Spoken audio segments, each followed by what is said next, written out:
नमस्ते और आज के इस खास विश्लेषण में आपका स्वागत है। तो चलिए बिना वक्त गवाए सीधे इसमें गहराई से उतरते हैं।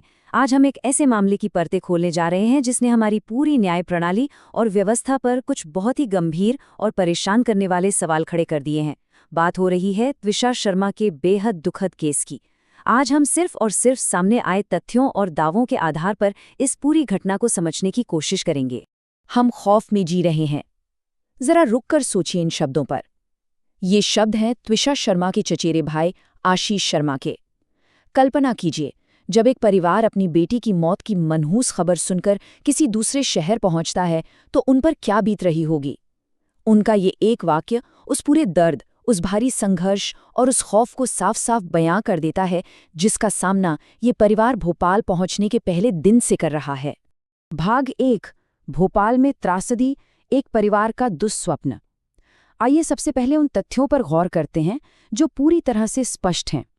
12 मई 2026 को मूल रूप से नोएडा की रहने वाली 33 साल की त्विषा शर्मा भोपाल में अपने पति के घर में मृत पाई गईं। उनके पति का नाम समर्थ सिंह है, जो कि पेशे से एक वकील हैं, और समर्थ के पिता गिरिबाला सिंह एक रिटायर्ड जज हैं। बस यहीं से ये पूरी दर्दनाक कहानी और इसकी जांच का सिलसिला शुरू होता है। भाग 2, शादी की समय रेखा, मुलाकात से त्रासदी तक। अब देखिए, घटना वाले दिन से थोड़ा पीछे चलते हैं। ये समझना बहुत जरूरी है कि आखिर ये रिश्ता शुरू कैसे हुआ और कैसे इतनी जल्दी, मतलब महज कुछ ही महीनों में, ये एक खौफनाक त्रासदी में बदल गया। और ये बेहतरीन तरीके से दर्शाता है कि चीजें कितनी ज्यादा रफ्तार से आगे बढ़ी। साल 2024 में त्विषा और समर्थ की मुलाकात एक डेटिंग ऐप के जरिए होती है। फिर दिसंबर 2025 में दोनों शादी कर लेते हैं। लेकिन शादी के कुछ ही महीनों बाद 12 मई 2026 को त्विषा मृत पाई जाती हैं और फिर इस घटना की पहली एफआईआर दर्ज होती है 15 मई को। ये इतनी तेजी से बदलता घटनाक्रम है कि अपने आप में कई सवाल खड़े कर देता है। इसी बीच त्विषा के पिता नवनिधि शर्मा जी ने एक ऐसा दावा किया है जो रोंगटे खड़े कर देता है। उनका कहना है कि उनकी बेटी ने कई बार ऐसे इशारे दिए थे कि वो बहुत बड़ी मुसीबत में है और इस रिश्ते से बाहर निकलना चाहती है। पिता के मुताबिक त्विषा ने उनसे साफ कहा था, पापा अगर यहाँ बात नहीं बनती है तो मैं वापस आना चाहती हूँ। ये बयान चीख चीख कर इशारा कर रहा है कि शायद इस रिश्ते के अंदर कुछ भी ठीक नहीं था। भाग 3, एफआईआर के लिए संघर्ष, दर दर की ठोकरें। अब आते हैं इस मामले के एक और बेहद परेशान करने वाले पहलू पर। यह है सिस्टम के सामने एक बेबस परिवार का संघर्ष। परिवार का सीधा आरोप है कि बेटी का शव मिलने के बाद एक मामूली सी पुलिस रिपोर्ट दर्ज कराने के लिए भी उन्हें स्थानीय अधिकारियों के भारी विरोध का सामना करना पड़ा। उनका कहना है कि उन्हें लिटरली दर दर भटकने पर मजबूर कर दिया गया। तो यहाँ सबसे महत्वपूर्ण बिंदु ये है कि इस दुखी परिवार को अपनी गुहार लगाने के लिए आखिर कहाँ नहीं जाना पड़ा। चचेरे भाई आशीष शर्मा के मुताबिक वे अलग अलग थानों में गए, महिला आयोग के दरवाजे खटखटाए, महिला थाना गए, मानवाधिकार आयोग पहुंचे और बात यहाँ तक पहुंच गई कि उन्हें पुलिस कमिश्नर के ऑफिस तक के चक्कर काटने पड़े।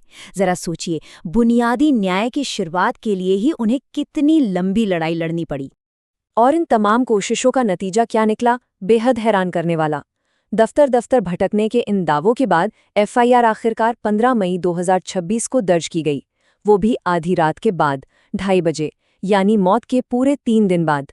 परिवार का ये भी आरोप है कि पुलिस में ये पूरी प्रक्रिया बहुत ही खानापूर्ति वाले और लापरवाही भरे तरीके से पूरी की। भाग 4, रसूख के आरोप, कटघरे में न्याय प्रणाली।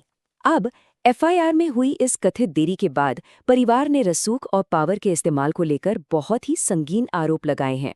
उनका दावा है कि पति का जो लीगल बैकग्राउंड है और परिवार के जो ऊंचे संपर्क हैं, उन्होंने जानबूझकर न्याय के रास्ते में रोड़े अटकाए और उन्हें खुलेआम डराने धमकाने की कोशिश की। अब इस स्लाइड के बारे में जो बात वाकई में दिलचस्प है वो ये है कि ये 2 बिल्कुल अलग अलग दावे आमने सामने हैं।